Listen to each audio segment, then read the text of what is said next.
BNP দেশীয় অস্ত্র নিয়া মহড়া দিয়া বাজারে মাইক নিয়ে ঘোষণা দিতেছে বাজারের খাজনা তাদেরকেই দিতে হবে। শুনেন।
আওয়ামী লীগ বদমাইশ ছিল, কিন্তু চালাক বদমাইশ ছিল। এরা তো দেখতেছে বেকুব টু দি পাওয়ার ইনফিনিটি। আবার দেখেন, আগে বলছিলাম না ওয়াজের স্টেজে উঠা আওয়ামী লীগের মতো বেদ্যবি করতো বিএনপি, আজকেও দেখেন কেমন বেদ্যবি করিচ্ছে ওয়াজের স্টেজে উঠা। আচ্ছা, আমি বিএনপির নাম নিয়ে কোনো কথা বলেছি? ভাই, আপনি কাকে আমি কি বিএনপির নাম নিয়ে কথা বলেছি? আপনি কথা বলেন, বলেন বলেন কথা বলেন কথা বলেন, আপনি কথা বলেন। আপনার সাহস তো কম না।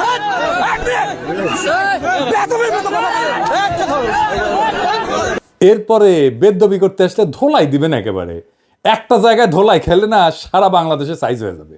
সেদিন দেখলাম ঠাকুরগাঁয়ের বিএনপি নেতা বলতেছে মির্জা ফখরুলের সমালোচনা যদি অযৌক্তিক হয় তাহলে বাড়িঘর থাকবে না। শুনেন। যৌক্তিক সমালোচনা করবেন, আমরা আপনাদেরকে বাহাবা দিব, ধন্যবাদ দিব। মিথ্যা সমালোচনা করবেন, আমরা আপনার প্রত্যেকটা মানুষের নৈতিক দায়িত্বের প্রতিবাদ করেন। কাউকে ছাড়ে দেওয়ার সময় নেই। তবে একটা জিনিস, মির্জা আলমগীরকে নিয়ে যে কথা তুলবে, আঙ্গুল তুলবে, বিশেষ করে এই অঞ্চলে ওর বাড়িঘর আমরা। এ বেড়ার নাম মতিউর রহমান, ঠাকুরগাঁ সদর উপজেলার বিএনপির নেতা। যৌক্তিক আর অযৌক্তিক কেমনে বুঝবে? কে ঠিক করবে? বিএনপি তো ঠিক করবে। আর অযৌক্তিক হলে বাড়িঘরে হামলা করবে। রাজনীতিতে সমালোচনা থাকবে না? সমালোচনা তো থাকবেই, অযৌক্তিক সমালোচনাও থাকবে। সমালোচনা যদি অযৌক্তিক হয় তাহলে সেটা জনগণ ধরতে পারবে না? অবশ্যই পারবে ধরতে। তাহলে জনগণের উপর সে আস্থা রাখতে পারতেছে না কেন? এরা উপজেলার নেতা, এরা তো শিখে বড় নেতা দেখে, তাই না? আগা হাল যেদিকে যায় পিছা হাল সেদিকেই যায়, তাই না? দেখেন বিএনপির এমপি কি বলে, কি ভাষায়। দেখেন, কিছুদিন আগে হারুনরে ধরেছিলাম না, ঠান্ডা ছিল কিছুদিন, আবার এসে কইতেছে ক্ষমতায় থেকে দল গঠন করলে পিঠের চামড়া তুলে নিবে। ভাষা বাদই দিলাম। ক্ষমতায় থেকে রাজনৈতিক দল তো খোদ জিয়াউর রহমান করছেন। হারুন যেই দল করে সেই দলের জন্ম ক্ষমতা থেকে।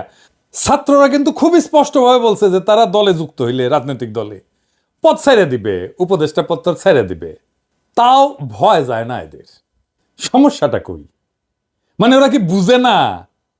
মানে ছোটবেলায় কি আয়োডিন কম খেয়েছিল হারুন, নাকি বেশি খাইছিল? তো বিএনপির নেতা কর্মীরা ইনকা বেপরা হয়ে উঠছে কেন?